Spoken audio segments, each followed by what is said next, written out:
أنا كحكيت على الملك محمد السادس وحكيت على المغرب، حكيت كلمة حق وحكيت بشهادة الدين إنه المغرب هي أول دولة عربية تقوم بمساعدة غزة وبالخفاء، لا حد سمع ولا حد شاف، لأنه الملك محمد السادس إنسان محترم برشا، ما يحبش يظهر في الإعلانات وهاو الملك محمد السادس قام بدعم غزة وهاو وهاو وهاو.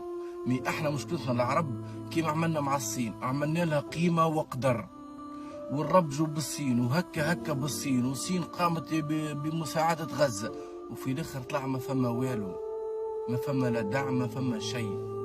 مين المغرب فعلا وقولا.